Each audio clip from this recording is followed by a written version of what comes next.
Hello दोस्तों, आज discuss करेंगे फेब 2025 में जो नेट जेआरएफ का एग्ज़ाम हुआ है उसकी टेंटेटिव रिज़ल्ट डेट के बारे में। अब ये जो डेट होगी वो हम चेक करेंगे in the basis of previous data. तो पहले प्रीवियस डेटा देख लेते हैं कि कब एग्ज़ाम होता है और उसके कितने टाइम बाद आंसर की आती है, देन कितने टाइम बाद स्कोर कार्ड रिलीज़ होता है और स्कोर कार्ड के कितने टाइम बाद कट ऑफ निकलती है। तो इससे हम ये डेट निकालने में हमें इजी होगा कि इस बार किस डेट में स्कोर कार्ड आ सकता है और किस डेट में हमारी कट ऑफ रिलीज़ होगी। तो बात कर लेते हैं।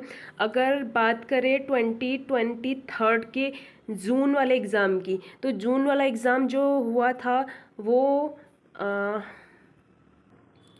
6 जून के आसपास हुआ था। 6 जून के आसपास ये एग्ज़ाम हुआ था। देन उसके बाद 14 जून को इसकी आंसर की आ गई थी और 14 जून को इसकी आंसर की आ गई थी और जो स्कोर कार्ड रिलीज़ हुआ था वो हुआ था 25 जुलाई को। अब यहाँ से अगर टाइम देखा जाए तो इसको पहले क्लीन कर लेते हैं ताकि ईजिली समझ आए। तो यहाँ से यहाँ तक का आप टाइम ड्यूरेशन देखेंगे तो ये था ऑलमोस्ट 45 डेज़, यानी कि लगभग 45 दिन के बाद स्कोर कार्ड आया था। आंसर की रिलीज़ होने के 45 दिन बाद स्कोर कार्ड आया था और उसके बाद उसके 6 दिन बाद 6 डेज़ के बाद आपको क्या देखने को मिला था? 6 डेज़ के बाद आपको देखने को मिला था final cut off. Final cut off 31 जुलाई को आ गई थी। तो यहाँ पे हमें ये देखने को मिला कि जो आंसर की है उसके 45 डेज़ बाद स्कोर कार्ड आ जाता है और स्कोर कार्ड के 6 दिन बाद जो फाइनल कट ऑफ है वो रिलीज़ हो जाती है। अब बात करेंगे आगे अगर बात करें नेक्स्ट एग्ज़ाम की, तो जो अगला एग्ज़ाम हुआ था वो कब हुआ था? दिसंबर 2023। दिसंबर 2023 के एग्ज़ाम की बात करें तो ये जो एग्ज़ाम हुआ था ये 28 दिसंबर के आसपास था, यानी कि 26, 27, 28 इस तरीके से हुआ होगा। और यहाँ पर जो आंसर की है वो 6 जनवरी 2024 को आ गई थी।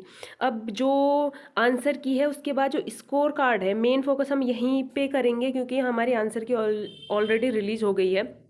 तो यहाँ पे अगर इस टाइम की बात की जाए तो यहाँ पे टाइम लगा था इनको स्कोर कार्ड रिलीज़ करने में आंसर की के बाद 28 डेज़ का। यहाँ पर आप साफ साफ देख सकते हैं 28 डेज़ के बाद आंसर स्कोर कार्ड रिलीज़ हो गया था। अब यहाँ पे स्कोर कार्ड इधर जो टाइम था वो था 45 डेज़ एंड यहाँ पे 6 दिन था।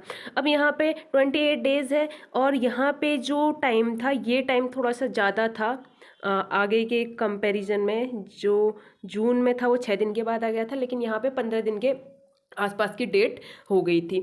अब यहाँ पे बात करें तो अगर ये जो स्कोर कार्ड है वो जल्दी आ गया तो कट ऑफ में थोड़ा डिले हुआ था।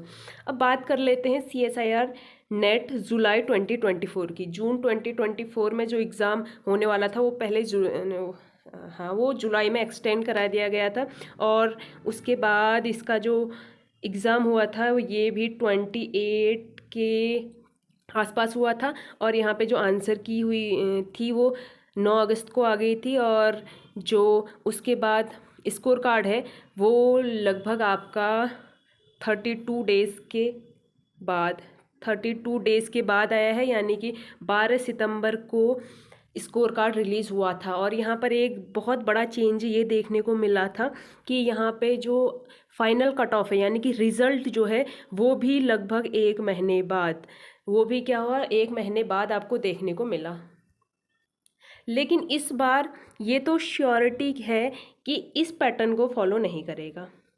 कौन सा पैटर्न? जो लास्ट टाइम देखने को मिला था CSIR नेट जुलाई 2024 का जो एग्ज़ाम हुआ था 32 डेज़ एंड 30 डेज़ को, इसको फॉलो नहीं करेगा। इसका रीज़न ये है कि यहाँ पे इसमें ही थोड़ा सा आपको डिफरेंस देखने को मिलेगा। इससे पहले जो थे एग्ज़ाम वो टाइम टू टाइम कराए जाते थे, लेकिन यहाँ पे कुछ प्रॉब्लम आ गई थी, कुछ टेंशन चल रहा था एनटीए में कुछ टेंशन चल रहा था और उसका रीज़न था, उसके 2-3 रीज़न थे। एक तो नीट का जो रिज़ल्ट था उसमें काफ़ी प्रॉब्लम देखने को मिली, जिसके बाद एनटीए ने काफ़ी चीज़ें फेस की हैं।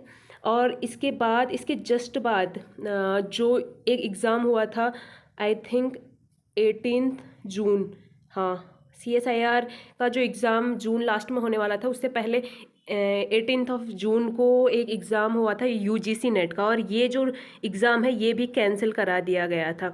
ये कैंसिल कराया, उसके बाद NTA के ऊपर और प्रेशर आ गया था, जिस वजह से यहाँ पे इसका इफ़ेक्ट देखने को मिला। इस वजह से यहाँ पर जो NTA था बहुत टेंशन में था, बहुत प्रॉब्लम्स वहाँ आ रखी थी, जिस वजह से यहाँ पर डिले देखने को मिला। लेकिन इस बार ऐसा नहीं होगा। इस बार ऐसा इसलिए नहीं होगा, इसका सबसे बड़ा प्रूफ है कि जो आंसर की है वो बिल्कुल टाइम पे रिलीज़ कर दी गई है। हमारी आंसर की जो है, आपको पता है, आंसर की हमारी 11 मार्च को आ गई है। अब अगर 11 मार्च को आंसर की आ गई है, तो क्योंकि टाइम टू टाइम कर रहा है पहले की तरह, तो यहाँ पर लगभग 30 दिन के अंदर स्कोर कार्ड आ जाएगा। 30 दिन के अंदर स्कोर कार्ड आ जाएगा। इसका मतलब है कि स्कोर कार्ड हमारा 10 अप्रैल के आसपास आ जाएगा। 10 अप्रैल के बाद आसपास आप देखेंगे कि स्कोर कार्ड आ गया है, और यहाँ से एक हफ्ते बाद, लगभग 7 दिन बाद हम कह सकते हैं, या एक रेंज ले लेते हैं 17 to 20, इस डेट के आसपास आपको फाइनल रिजल्ट देखने को मिलेगा। ये इसलिए भी जल्दी हो जाएगा क्योंकि अब NTA बार बार ये नहीं चाहेगा कि उसका जो रूटीन है जून दिसंबर वाला वो टूटे, क्योंकि अगर यहाँ पे डिले होता है फिर एग्ज़ाम जो जुलाई में हो सकता है वो फिर डिले होगा, और अगर वो डिले होगा तो नेक्स्ट जो एग्ज़ाम होगा वो भी डिले होगा। ये इन चीज़ों को रोकने के लिए, क्योंकि आंसर की जल्दी रिलीज़ कर दी है, तो NTA ट्राई करेगा कि जो इस बारी का रिजल्ट है वो भी जल्दी दे दिया जाए। और इसका जो प्रूव है ये हम यहाँ से ले सकते हैं कि जो आंसर की है वो टाइम पे रिलीज़ कर दी है।